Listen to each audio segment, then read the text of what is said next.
আমাদের পার্টিতে ডেকে নিজে ঘুমিয়ে পড়েনি তো? স্যার ও নিজের জন্মদিনের পার্টিতে কি করে ঘুমাবে? আরে ওকে কিছু বিশ্বাস নেই, 60 বছর বয়স হয়েছে। সুধীর বাইরে আয় ভাই। হ্যালো। পার্টি আজকেই তো নাকি কাল? হ্যাঁ পার্টি আজই, আই এম শিওর। আমি ওকে একবার ফোন করে দেখি।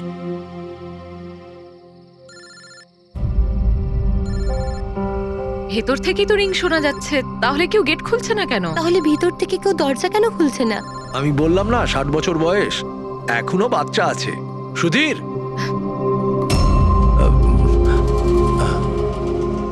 পিছনে জানলার দিকে গিয়ে দেখি। হ্যাঁ স্যার চলুন। চলুন ওদিকে।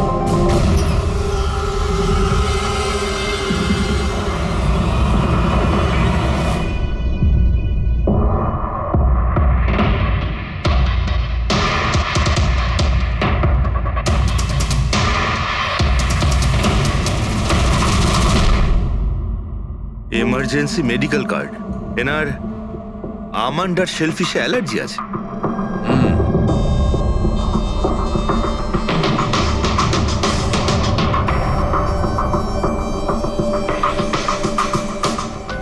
স্যার কেকটাও পুরো খাওয়া হয়নি, এই দেখুন। মনে হচ্ছে কেক কাটার কিছুক্ষণের মধ্যেই এরা সবাই মারা গিয়েছেন।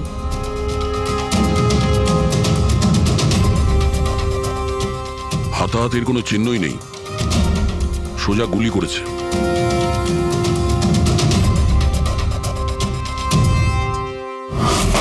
এইভাবেই গুলি চালিয়েছে।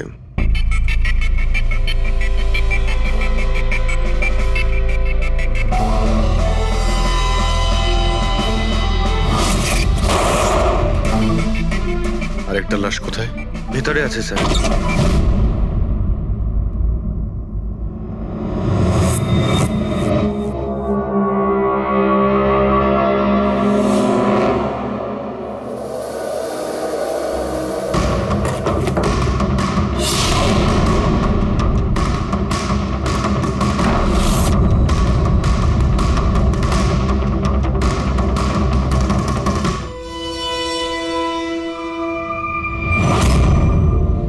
গান কেস,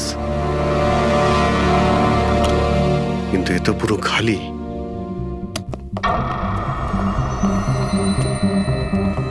তবে স্যার, এই ঘটনা ঘটেছে কতক্ষণ হয়েছে?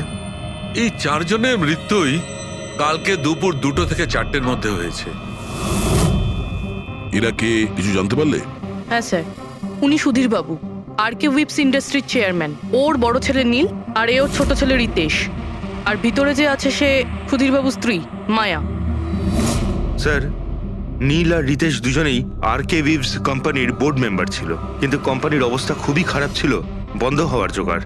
প্রচুর ধার বাকি হয়ে গেছিল, আর বাজারের ধারও মেটাতে পারছিল না, সমস্যা বেড়েই চলেছিল। তাহলে এখানে সেলিব্রেশন কি জন্য হচ্ছিল? স্যার, সুধীর বাবুর 60তম জন্মদিন ছিল। বার্থডে সেলিব্রেট করছিল? তাহলে নিশ্চয়ই আরো অনেকে এসেছিল। অফিসের কিছু লোক এসেছিল স্যার, আর ওদেরকে জিজ্ঞাসাবাদ করে ছেড়ে দিয়েছি। এরা সবাই এখানে একসাথে থাকতো কি?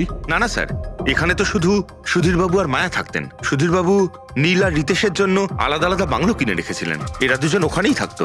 আজকে তারা বাবার জন্মদিন পালন করতে এসেছিল। স্যার, সন্ধেবেলায় অনেক বড় একটা পার্টি হওয়ার কথা ছিল। কেক কাটার কিছুক্ষণের মধ্যেই সবাই মারা যায়। পার্টি প্ল্যান যারা করেছিল সেই টিমটা এসেছিল, কিন্তু কেউ দরজা খোলেনি দেখে চলে গিয়েছিল।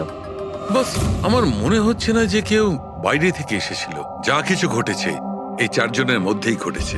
কিন্তু বাড়িতে তো কোনো চাকর অবশ্যই থাকবে। আছে তো, চাকর আছে তো, কিন্তু তারা গ্রামে গেছে।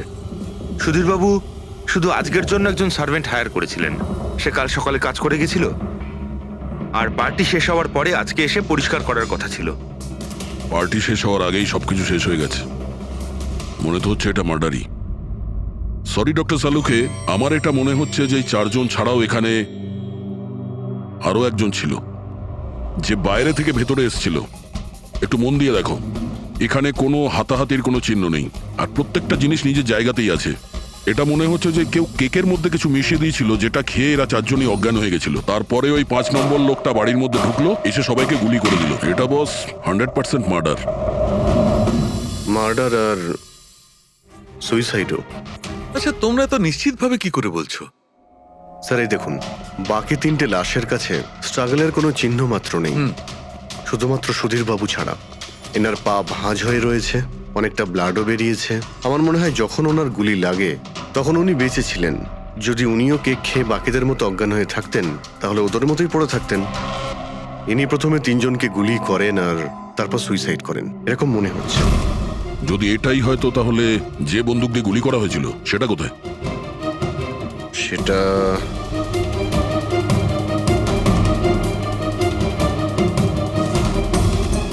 এইখানে গুলি লেগেছিল, মানে মাথাতে। সুধীর বাবু যদি এইভাবে গুলি চালান তো এইভাবেই হয়তো পড়েছেন, আর তখনই হাত থেকে বন্দুকটা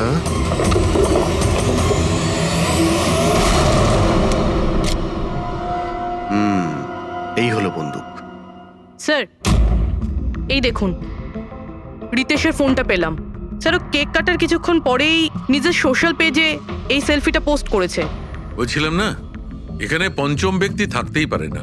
কিন্তু বুঝতে পারছি না কেন, আমার এখনো সন্দেহ আছে। দেখুন, সন্দেহ করা তো আমাদের কাজ।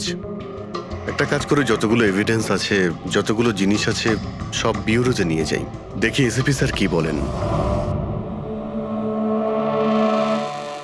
গোলমাল মনে হচ্ছে।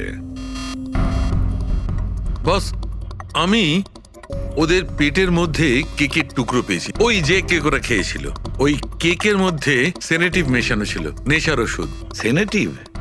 3 জন খেয়েছে আর অজ্ঞান হয়ে গেছে। 4 জনই? না, 3 জন।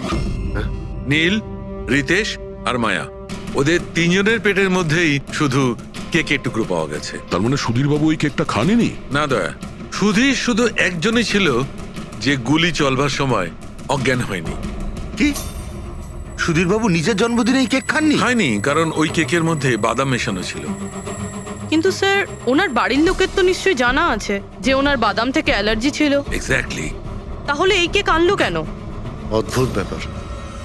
সুধীর বাবুর বার্থডে ছিল আর কেক ওই 3 জনই খেয়েছিল। কেক 3 জনে খেয়েছিল, কিন্তু ওখান থেকে যে বন্দুকটা পাওয়া গেছে তাতে 4টে গুলি খরচ হয়েছে, যেগুলো এদের গায়ে লেগেছে। অদ্ভুত ব্যাপার যে ওর ওপর সুধীরের আঙুলের ছাপ আর আছে। ওই বন্দুকটাও তো সুধীর বাবুর নামেই রেজিস্টার করা। তো সুধীর বাবু প্রথমে ওই 3 জনকে গুলি করে আর তারপর নিজে সুইসাইড করে, কিন্তু কেন? ঝামেলা এড়ানোর জন্য। ব্যবসা ডুবে যাচ্ছে, ধার দেনা বেড়ে যাচ্ছে, এই জন্য নিজের সঙ্গে পুরো ফ্যামিলিটাকেই মেরে ফেলে। আর কি কারণ হতে পারে? হ্যাঁ স্যার, তাই তো মনে হচ্ছে। সুধীর বাবু ইচ্ছে করেই ওই বাদামওয়ালা কেক নিয়ে এসেছিল যাতে ওনাকে না খেতে হয়, আর উনি সেনেটিভ মিশিয়ে ওই কেকটা সবাইকে খাইয়ে দেন। আর অজ্ঞান হওয়ার পরে তাদের মেরে ফেলে নিজেও আত্মহত্যা করেন। রবি, ওই রিতেশ যেটা ফটো আপলোড করেছিল না নেটে, সেটা একটু খোলো তো। কটার সময় তুলেছিল এই ফটোটা? স্যার 2:05 আর আপলোড করেছিল? স্যার 2:07। সালুকে একটা কথা বলো, কেক খাওয়ার কতক্ষণ পরে ওরা অজ্ঞান হয়েছিল? 20 থেকে 25 মিনিট। মানে 2:30 না 2:35? আমার মনে হয় ওরা সবাই ওই সময়ই মারা গিয়েছিল, 2:30 থেকে 3:45-এর মধ্যে। মানে সবকিছু ঘটেছে ওই 40 মিনিটের ভেতরেই।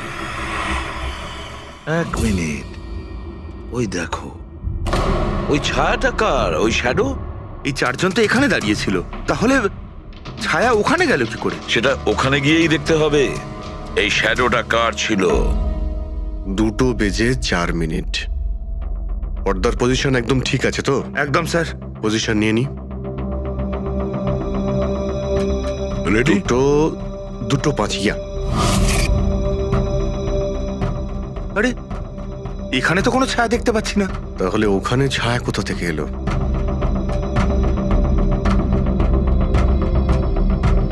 রোদটা এই দিক থেকেই আসছে। পুরবি, তুমি ওইখানটা গিয়ে দাঁড়াও তো। ইয়া, ব্যাস।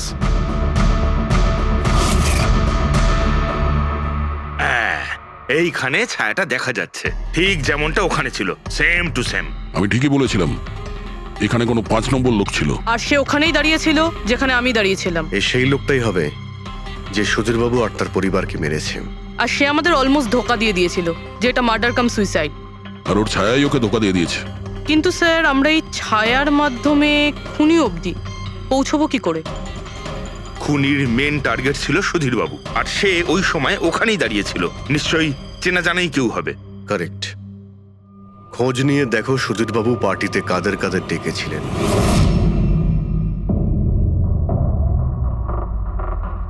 স্যার আমি পড়ি। তুমি সুধীরের এক্সিকিউটিভ অ্যাসিস্ট্যান্ট? হ্যাঁ। স্যার আমি Jahnavi. Marketing head. Yes sir. হ্যাঁ স্যার, আমি জগন্নাথ, আমি কোম্পানির লয়ার। আর সুধীর বাবুর পার্সোনাল লয়ারও। আগে হ্যাঁ, কিন্তু আপনারা আমার কাছে কি জানতে চাইছেন? সুধীরবাবুর কোম্পানিতে প্রায় 300 লোক কাজ করতেন, কিন্তু উনি পার্টিতে শুধু আপনাদের 3 জনকেই ডাকলেন। এরকম কিসের বিশেষ সম্পর্ক ছিল আপনাদের সঙ্গে সুধীরবাবুর? স্যার আমি আগেও বলেছি যে আমি ওনার এক্সিকিউটিভ অ্যাসিস্ট্যান্ট। তো একজন এক্সিকিউটিভ অফিসারের সঙ্গে এতটা পার্সোনাল রিলেশনশিপ? স্যার আমি ওনার শুধু কাজই না, বরং ওনার পার্সোনাল লাইফও ম্যানেজ করতাম। আই মিন পার্সোনাল আর প্রফেশনাল দুটোই। আর ওই দিনও আমি পার্টি ম্যানেজ করতে গেছিলাম, সেলিব্রেট করতে না। আর উকিল বাবু আপনি? স্যার আমি আর সুধীর হলাম ছোটবেলাকার বন্ধু। ওর বার্থডে আর আমি যাব না, এটা কি করে হতে পারে? আর আপনি, আপনাকে কেন ইনভাইট করেছিল সুধীরবাবু পার্টিতে? স্যার আমাকে সুধীর স্যার না, নীল ইনভাইট করেছিল। আমি আর নীল খুব ভালো বন্ধু ছিলাম। I see. তো আপনি ওনার পুরো শিডিউল ম্যানেজ করতেন। হুম। তো এই বার্থডে পার্টির দিন কেউ কি আসার কথা ছিল? কোনো মিটিং রেখেছিলেন আপনারা? স্যার ওই দিন ব্যাংক হলিডে ছিল, তার জন্য কোনো মিটিং বা অ্যাপয়েন্টমেন্ট ছিল না। আর ওনার বার্থডে ছিল, তাই উনি পুরো দিন ওনার ফ্যামিলির সাথেই কাটাতে চাইতেন। দুপুর 2টো থেকে 3টের মধ্যে আপনারা কোথায় ছিলেন? স্যার আমি তো আমার বাড়িতেই ছিলাম, ভি ব্লগ বানাচ্ছিলাম। Vlog? Video blog. আমার একটা ইন্টারনেট চ্যানেল আছে যেখানে আমি ভিডিও বানিয়ে আপলোড করি। স্যার আমি বাড়িতে ঘুমোচ্ছিলাম, আমার শরীরটা ঠিক ছিল না। স্যার আমি আমার ফ্যামিলির সাথে ফিল্ম দেখতে গিয়েছিলাম। আচ্ছা, কিছুদিনের মধ্যে সুধীরবাবুর ব্যবহারে কোনো পরিবর্তন দেখেছিলেন আপনারা? হ্যাঁ স্যার, আমি একটা জিনিস নোটিস করেছিলাম। স্যার আজ থেকে ঠিক 1 মাস আগে আমাদের মিটিং চলছিল।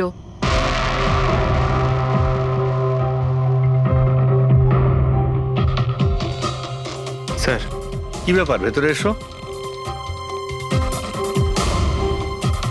ঠিক আছে তুমি যাও।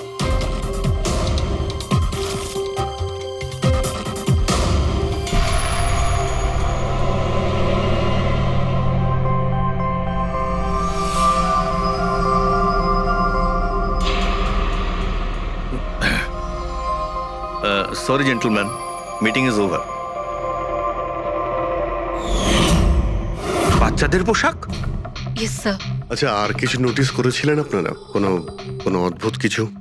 হ্যাঁ স্যার, এই 2 সপ্তাহ আগে উনি আমাকে বলেছিলেন যে উনি ওনার দলিল চেঞ্জ করতে চান। উইল বদলাতে চাইছেন কেন? জানি না স্যার, ওনার দলিলে 3 জন মানুষের নাম ছিল, একজন ওনার স্ত্রী মায়া আর 2 জন ওনার ছেলে। কিন্তু উনি চতুর্থ একজনের নাম জুড়তে চাইছিলেন, অ্যাড করতে চাইছিলেন। কি নাম ছিল ওই চতুর্থ জনের? ওনার নাম তো উনি বলেননি। আপনি কি উইলটা বদলেছিলেন? আসলে আমি পেপার সব তৈরি করে দিয়েছিলাম, ব্যাস নাম ভরে ওতে সুধীরকে সই করতে হতো। জানি না কি হলো, হঠাৎ নিজের বার্থডের কিছুদিন আগে ও আমাকে বলল যে দলিল বদলাতে চায় না, ওই পুরনো দলিলটাই থাকবে। ঠিক আছে, এই চতুর্থ ব্যক্তি আবার কোথা থেকে এলো যার নাম সুধীরবাবু নিজের উইলে ইনক্লুড করতে চেয়েছিলেন? সুধীর মৃত্যুর এই চতুর্থ জনের সঙ্গে কোনো কানেকশন থাকতে পারে। আমার তো এটাই কিছুতে মাথায় ঢুকছে না। বাচ্চাদের পোশাক কেউ কাউকে কেন পাঠাতে যাবে? বাচ্চাদের জামা কাপড় পাঠানো হয়েছিল, তাহলে ওই এনভেলপটা কোথায় গেল? সুধীর বাবুর রুমটা তো আমরা ভালো করে চেক করেছি, ওখানে তো কিছুই পাইনি আমরা। বাড়িতে নয় তো অফিসে?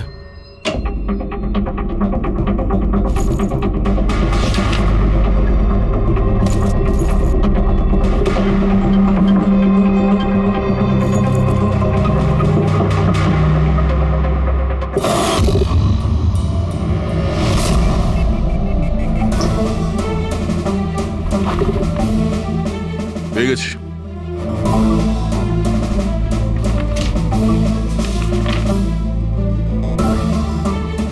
আরে, এতে তো দেখছি কোনো পোস্টাল স্ট্যাম্প বা যে পাঠিয়েছে তার নামই নেই।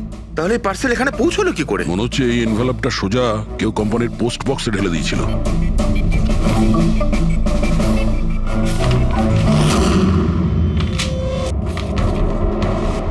এই এনভেলপটা ডক্টর সালুকের কাছে পাঠিয়ে দিই, উনি হয়তো কিছু পেতে পারেন। ঠিক আছে। আচ্ছা, এই জাহ্নবী বলছিল যে এই পার্সেলটা দেখে মিস্টার সুধীর একদম চমকে গিয়েছিলেন। হতে পারে কোনো পুরনো স্মৃতি জেগে উঠেছিল। আর তারপর উনি কাউকে কলও করেছিলেন হয়তো। আগের মাসের কল ডিটেলস সুধীরবাবুরটা দেখি এই এনভেলপ পাওয়ার পরে সুধীরবাবু সবার আগে কাকে ফোন করেছিলেন? সুধীরের ফোন এসেছিল অনেক বছর বাদে। কি কথা হয়েছিল আপনাদের দুজনের? খুব রেগেছিল যে আমি ওকে কেন এনভেলপটা পাঠিয়েছিলাম, কিন্তু আমি তো ওকে এনভেলপ পাঠাইনি। কিন্তু কোনো কারণ তো ছিল যাতে সুধীরবাবু আপনাকে সন্দেহ করেন। হ্যাঁ, নিশ্চয়ই। ওই এনভেলপে বাচ্চার জামা ছিল। ওর মনে হয়েছিল ওটা সেই জামাটাই যেটা আমি আর সুধীর আমাদের সন্তানের জন্য কিনেছিলাম। আমাদের বাচ্চার জন্য? আমার আর সুধীরের সন্তান। 30 বছর আগে আমি আরকে ওয়েবস কোম্পানিতে অ্যাকাউন্ট ডিপার্টমেন্টে কাজ করতাম। সুধীরের বাবা সেটার মালিক ছিল। ওখানেই সুধীর আর আমার সম্পর্ক হয়েছিল। আর কিছু বোঝার আগেই আমি বুঝতে পারি যে আমি সুধীরের সন্তানের মা হতে চলেছি। তো আপনাদের দুজনের বিয়ে হয়নি? না, হয়নি। সুধীর তো কথা দিয়েছিল, কিন্তু ওর প্যারেন্টস রাজি হয়নি, কারণ আমি ওদের স্টেটাসে ছিলাম না। ওনারা তো সুধীরের বিয়ে অনেক বড়লোক বাড়িতে আর সেম স্টেটাসে করতে চেয়েছিলেন। তারপরে ওর প্যারেন্টস আর ফ্যামিলি খুব চেষ্টা করেছিল ওকে, আমাকে, এমনকি আমার ফ্যামিলিকেও বোঝানোর জন্য যে আমি বাচ্চাটাকে নষ্ট করে দিই। আমিও ঠিক করেছিলাম যে যাই হয়ে যাক আমি আমার সন্তানকে জন্ম দেবই। 15ই মার্চ 1990 সালে আমার সন্তান এই পৃথিবীতে এসেছিল, কিন্তু সেই রাতেই ও মারা গিয়েছিল। যে বাচ্চাটাকে কোলে নিয়ে আদর করছিলাম, ছোট ছোট জামা কাপড় পরাচ্ছিলাম, কিচ্ছু করতে পারিনি আমি। আমি ভেবেছিলাম যে এরকম সময় তো সুধীর আমার পাশে থাকবে, আমাকে সাপোর্ট করবে, কিন্তু ও তো এর আগেই আমার সাথে কথা বলাটাও বন্ধ করে দিয়েছিল। আর ওই মাসেই ও মায়াকে বিয়েও করেছিল। তো সেই জন্যই আপনি আজ অব্দি বিয়ে করেননি আর এখানে একাই থাকেন? হ্যাঁ। সুধীরবাবু আপনার সঙ্গে যা যা করেছেন তার জন্যে খুব কষ্ট হয়েছে আপনার হয়তো। খুব ঘেন্না করতেন ওকে? আমার থেকে বেশি ঘেন্না ওকে আর কেই বা করতে পারে। উনি আপনাকে আপনার অধিকার দেয়নি, আপনি সম্পত্তিতে ভাগ চাইলেন, আর যখন সম্পত্তি উনি আপনাকে দিলেন না তখন আপনি রেগে গেলেন আর মেরে দিলেন ওকে। আমি ওকে মারিনি, আর আমি ওকে কেন মারবো? আমি তো চেয়েছিলাম যে ও বেঁচে থাকুক আর সারা জীবন কষ্ট পাক। যেদিন সুধীরবাবু মারা যান সেদিন দুপুরবেলা আপনি কোথায় ছিলেন? আমি বাড়িতেই ছিলাম। আপনার কাছে কোনো উইটনেস বা প্রমাণ আছে? কোনো প্রমাণ নেই। হ্যালো, হ্যাঁ স্যার। ওকে স্যার, হ্যাঁ এখানেই আছেন, আমি বলে দিচ্ছি। হ্যাঁ, ইয়েস স্যার। স্যার সালুমকে স্যার ফরেন্সিকে ডাকছেন তাড়াতাড়ি, বলছিলেন যে কিছু দেখাতে চান। ওকে। তাহলে তো বিশ্বাসই করতে পারবে না বস। ওই এনভেলপটাকে যখন আমি ভালো করে পরীক্ষা করলাম তাতে কোনো ফিঙ্গারপ্রিন্ট তো পাইনি, কিন্তু ওই এনভেলপ থেকে আমি ডিএনএর জন্য স্যাম্পল পেয়ে গেছি। যে ওই চিঠিটা পাঠিয়েছে সে মনে হয় মুখ দিয়ে থুতু সাহায্যে ওটাকে সেঁটে দিয়েছে। আর এইভাবে ওই এনভেলপ থেকে আমি স্যালাইভা স্যাম্পল পেয়ে গেছি, যার থেকে ডিএনএ টেস্ট করতে পারবো। কিন্তু ডক্টর, ডিএনএ টেস্টিং এতে তো 4 থেকে 6 সপ্তাহ লাগবে। হ্যাঁ, আর আমি 5 দিনের জন্য যাচ্ছি দিল্লি এক কনফারেন্সে, কিন্তু তার আগে আমি কিছু প্রাইমারি টেস্ট করিয়ে নিয়েছি। তো স্যার আপনি এই টেস্ট থেকে কি পেলেন? এই টেস্ট থেকে আমি জানতে পেরেছি যে এটা যার ডিএনএ হোক না কেন তার ডিএনএ সুধীরবাবুর ডিএনএ এর সঙ্গে ম্যাচ করছে। কি? তার মানে এই যে, তার মানে হচ্ছে এইটা যে এই চিঠিটা পাঠিয়েছে সেটা সুধীরবাবুর কোনো রক্তের সম্পর্কের লোক। তার মানে সুধীরেরই নিজের কেউ সুধীরকে ব্ল্যাকমেল করছে, কিন্তু কে কে হতে পারে? স্যার অদিতির পেটে যে বাচ্চাটা ছিল সেটা তো মরা অবস্থায় জন্মেছিল। হ্যাঁ, আর রইল বাকি সুধীর বাবুর 2 ছেলে নীল আর রিতেশ। ওরা দুজন আবার সুধীর বাবু আর অদিতির গোপন রহস্যটা জেনে ফেলেনি তো? হতে পারে তার জন্যই ব্ল্যাকমেল করছিলেন, বাচ্চাগুলোর পোশাক পাঠিয়ে। আচ্ছা স্যার, ওই যে বাচ্চাদের পোশাক পেয়েছিলাম, ওগুলো কি সত্যি পুরনো নাকি ময়লা টয়লা করে পুরনো দেখানোর চেষ্টা করা হয়েছে? আমি ওগুলোকে স্পেশালাইজড ল্যাবে পাঠিয়ে দিয়েছি চেক করার জন্য, তাড়াতাড়ি জানা যাবে। আচ্ছা, পুরবি সুধীর বাবুর ছেলের ব্যাপারে কি জানতে পেরেছো? কি করতো ও? স্যার 1 বছর আগে সুধীর বাবু নিজের কোম্পানিতে নিজের ছেলেদেরকেই বোর্ড মেম্বার বানিয়েছিলেন, আর তারপর থেকেই কোম্পানি লসে যেতে শুরু করলো। ওরা কোম্পানির টাকা নিয়ে নিজেরাই নয়ছয় করতো, দামি দামি গাড়ি, প্রচুর শখ মেটাতো, সবকিছু করতো, শুধু কাজ বাদ দিয়ে। কিন্তু স্যার, সুধীরবাবু তার ছেলেদের খুব ভালোবাসতেন, দুজনের জন্য আলাদা আলাদা বাংলো। আচ্ছা, এটা নয় তো যে ওদের দুজনের মধ্যেই কেউ ওই এনভেলপটা লেটার বক্সে ফেলেছিল? কিন্তু একটা কথা কিছুতেই মাথায় ঢুকছে না, এই ব্ল্যাকমেলিং কেন? আরে ভাই, টাকার জন্য। কোম্পানি ডুবে যাচ্ছিল। কারেক্ট। কোম্পানি কাঙাল হওয়ার আগে যা কিছু গুছিয়ে নিতে পারো গুছিয়ে নাও। যদি সুধীর বাবুর 2 ছেলে তাদের বাবাকে টাকার জন্য ব্ল্যাকমেল করে থাকে, তাহলে নিশ্চয়ই ওনার ব্যাংকের অ্যাকাউন্টে নিশ্চয়ই টাকা এসে থাকবে, খুব বড় রকমের ফিগার। একটা কাজ করো, এই দুজনের পার্সোনাল অ্যাকাউন্ট, কোম্পানি অ্যাকাউন্ট সব চেক করো, দেখো কোনো বড় অ্যামাউন্ট এসেছিল কিনা। স্যার, স্যার কিছু পেয়েছি স্যার। আরকে উইপস ইন্ডাস্ট্রি থেকে কোটি টাকা ট্রান্সফার হয়েছে স্যার। কার অ্যাকাউন্টে ট্রান্সফার হয়েছে? 1 মিনিট দেখছি। এগুলো রিতেশ আর নীলের অ্যাকাউন্টই হবে? না স্যার, প্রাইভেট অ্যাকাউন্ট, রেচেলের নামে। কোন টাকা? আপনারা কি নিয়ে কথা বলছেন? আমি কিচ্ছু জানি না।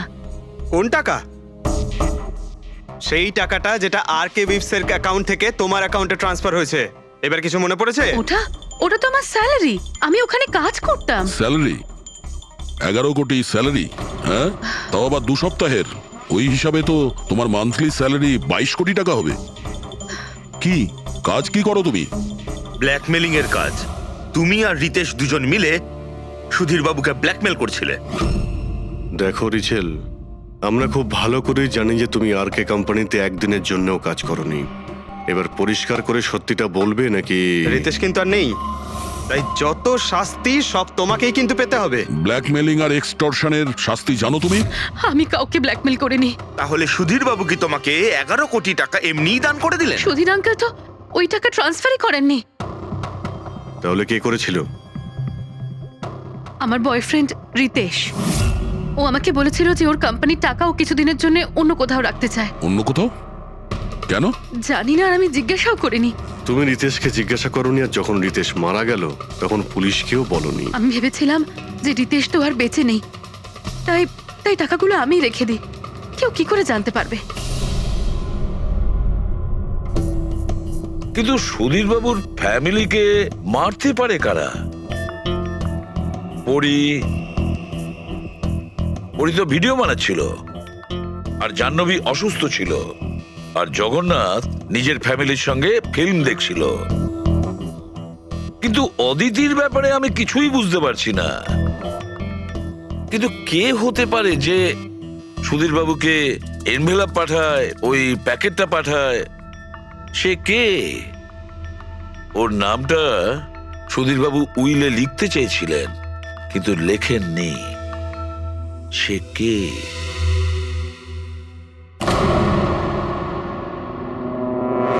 প্রেমের দ্বিতীয় কেকটা কোথা থেকে আসলো? হ্যাঁ স্যার, এখানে দুটো কেক। সেটাই তো, যখন বার্থডে ছিল সুধীর বাবু তার নিজের ফ্যামিলির সঙ্গে, ছোট কেকটা কেন কাটতে যাবে যেখানে এত বড় কেকটা রয়েছে এর সামনে? স্যার, যাতে ও রাতে পার্টিতে বড় কেক খেতে পারে। আরে ভাই, সুধীরবাবু কি 18 বছরের বাচ্চা ছিল নাকি যে নিজের বার্থডেতে দুটো কেকের অর্ডার দেবে?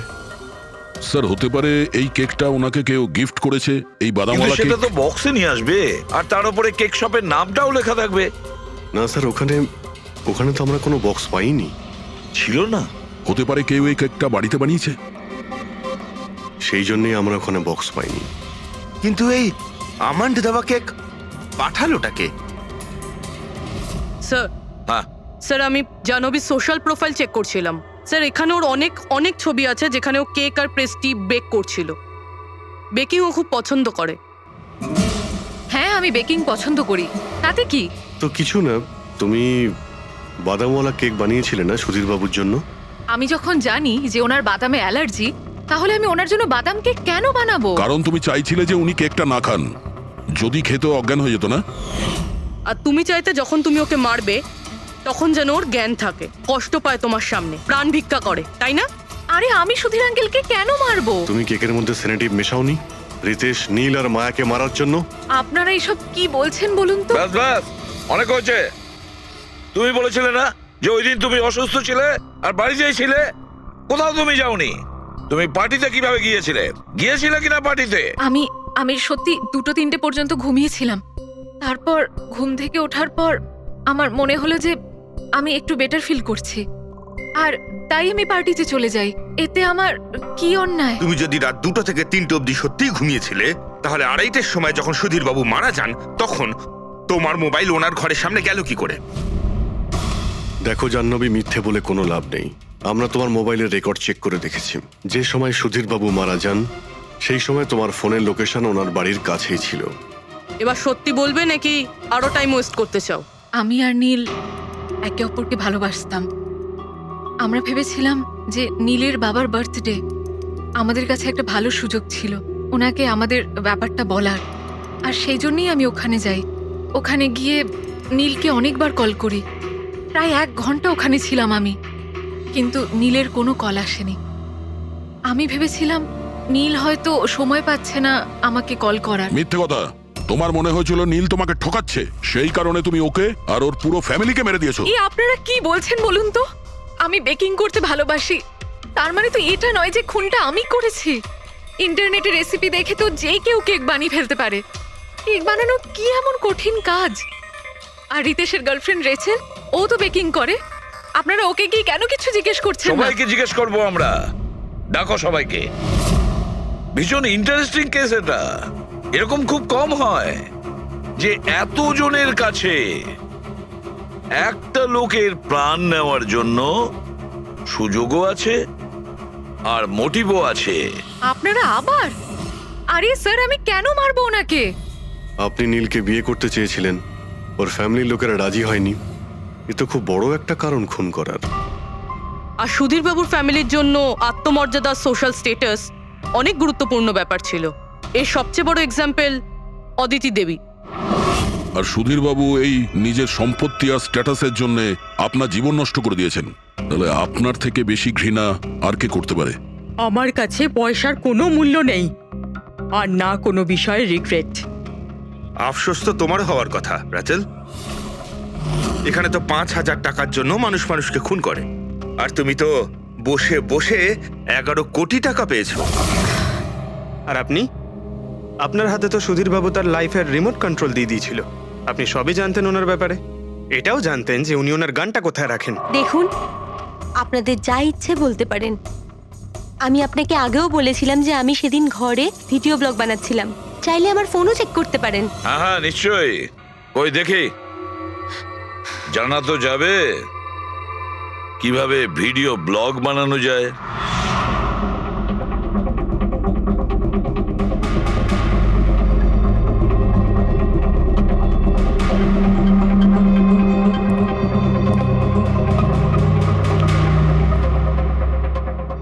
স্যার, এখন আপনি বিশ্বাস করেছেন তো যে সেদিন আমি নিজের ঘরে DIY ভিডিও বানাচ্ছিলাম? DIY তার মানে? Do it yourself. স্যার, আমি প্রত্যেকদিন নিজের ইন্টারনেট চ্যানেলে মানুষদের দৈনন্দিন কাজের ইজি পদ্ধতি দেখাই। Do it yourself. স্যার, হ্যাঁ, নিউজ পেপারটা দেখুন, ডেটটা ওই একই। হ্যাঁ সেটাই তো আছে। মানে ভিডিও ওই দিনই শুট করা হয়েছিল? স্যার, হ্যাঁ পুরবি। স্যার আমি মেমোরি কার্ডের ডেট আর টাইম চেক করেছি। এই ভিডিওটা ওই দিনই তৈরি করেছিল, 2টো থেকে 4টের মধ্যে। আচ্ছা, আর স্যার, পরীর মোবাইল লোকেশন ক্রস চেক করেছিলাম আমরা, তাতে দেখলাম ও সেদিন বাড়িতেই ছিল। পুরবি একটা কাজ করো, এই 4 জন লেডিসকে আলাদা ঘরে বসাও। স্যার, হুম, চলো।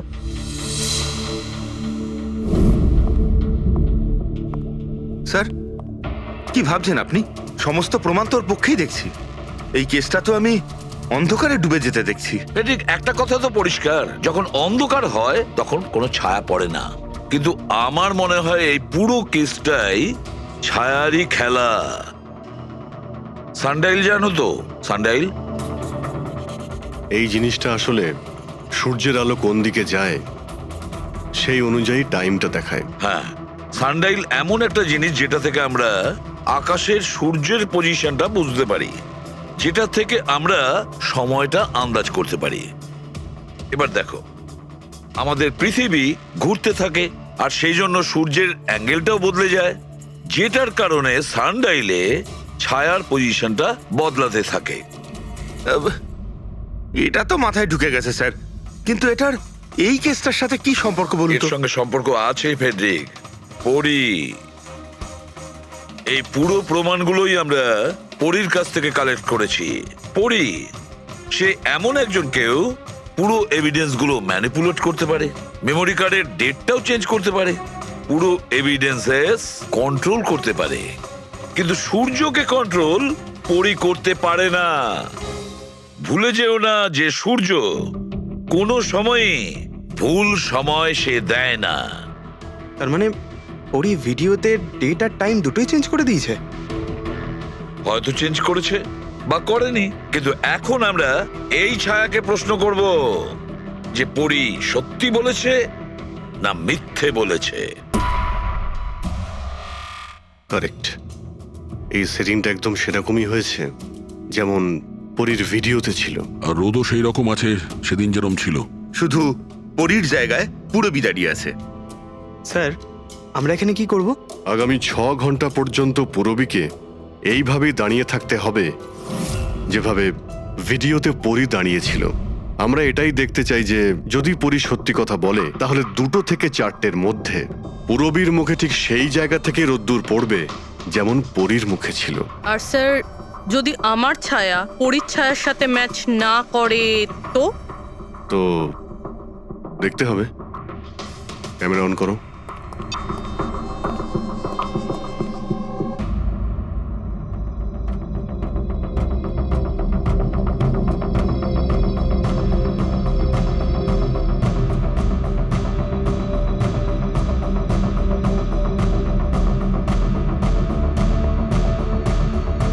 চলো, গুড। ওকে পূরবী, রিল্যাক্স। আচ্ছা, কি আছে এই ভিডিওতে? আরে দেখতে দাও ভাই।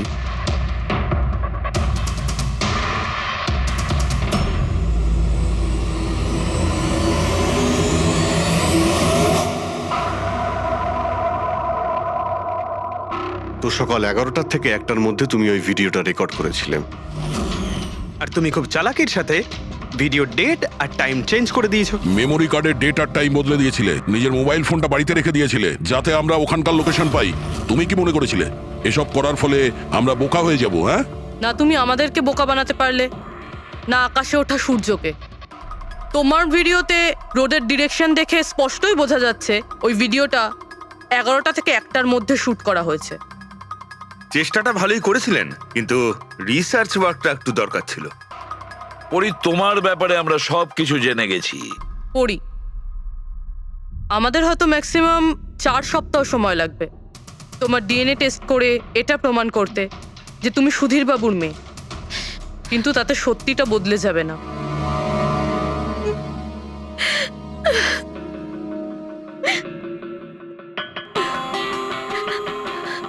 আমি ওনাকে মারতে চাইতাম না, একদমই মারতে চাইতাম না ওনাকে। আমি তো শুধু এইটুকু চাইতাম যে উনি আমাকে স্বীকার করুক। ছোট থেকে এখনো অবধি আমি অনাথ আশ্রমে বড় হয়েছি, তার জন্য একটা ফ্যামিলি চাইতাম আমি। তুমি সুধীর বাবুর ব্যাপারে জানতে পারলে কিভাবে? ওই আমার ছোটবেলার জামা কাপড়ের জন্য। ওই জামা কাপড়ে হসপিটালের কার্ড ছিল, উনি ওটা বের করতে ভুলে গেছিলেন। ওই কার্ডে বাবার নাম্বারও ছিল। তারপর আমি বাবাকে অনেক খুঁজলাম, তখন শেষ পর্যন্ত ওনার কোম্পানির কথা জানতে পারলাম। কিন্তু তুমি ওনার কোম্পানি কেন জয়েন করলে? তুমি চাইলে সুধীরবাবুকে অন্য জায়গাতেও কথাটা বলতে পারতে যে তুমি ওনার মেয়ে। কিন্তু আগে আমি ওনার সাথে দেখা করতে চাইতাম, চিনতে চাইতাম ওনাকে। তারপর আস্তে আস্তে জানতে পারলাম যে উনি খারাপ মানুষ নন, মনের দিক থেকে খুবই বড়। তখন আমি ভাবলাম যে হয়তো ওই সময় ওনার অবস্থা খুব খারাপ ছিল, তাই অনাথ আশ্রমে দিয়েছিল আমাকে। কিন্তু এখন তো ওনার খুব ভালো অবস্থা, এখন তো উনি আমায় আপন করতে পারতেন। তাহলে ওনার সঙ্গে দেখা হতে না হতে প্রপার্টিতে ভাগ কেন চাইলে?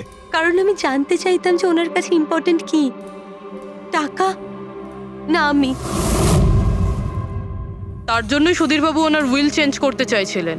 হ্যাঁ, আর এটা শুনে আমি খুব খুশি হয়ে গেছিলাম। কিন্তু সুধীর বাবু তার সিদ্ধান্ত বদলে ফেলেছিলেন, যেটা তুমি সহ্য করতে পারোনি।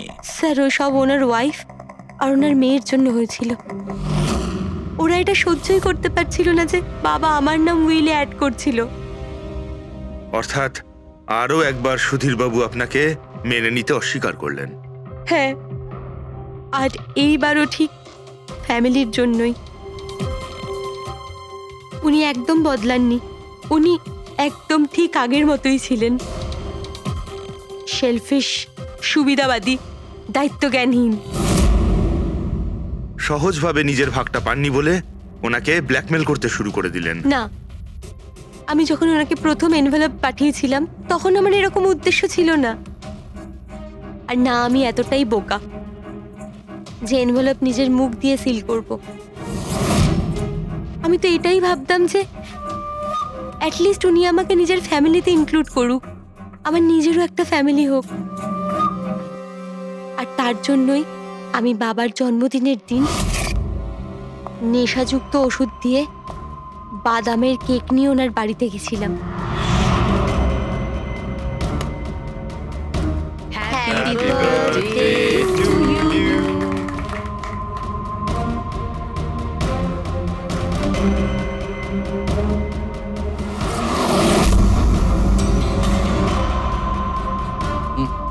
আমার অ্যালার্জি আছে।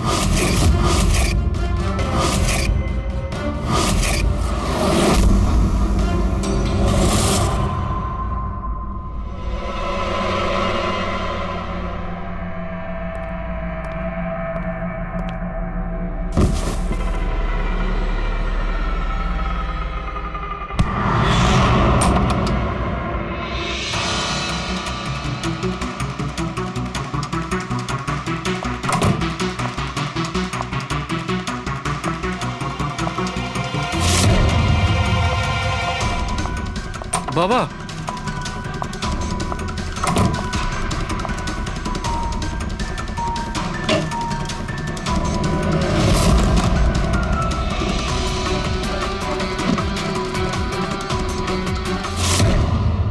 তুমি সুধীরবাবুর পুরো ফ্যামিলিকে মারতে চেয়েছিলে না? তোমার লক্ষ্য পূরণ হয়েছে। এবার তোমার সঙ্গে ওনার ফ্যামিলির লাস্ট মেম্বারও শেষ হয়ে যাবে।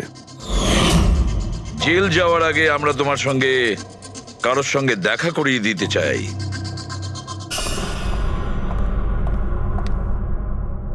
ইনি অদিতি দেবী, তোমার মা। মা, আপনাকে মিথ্যে বলা হয়েছিল যে আপনার সন্তান মৃত জন্ম নিয়েছিল।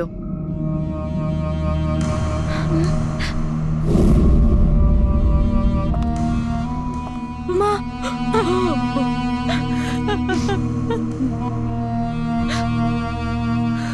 ওর এই সুধীর বাবু আর তার ফ্যামিলিকে শেষ করে দিয়েছে। আমরা দুঃখিত, আপনারা দুজন আবার বিচ্ছিন্ন হয়ে যাচ্ছেন।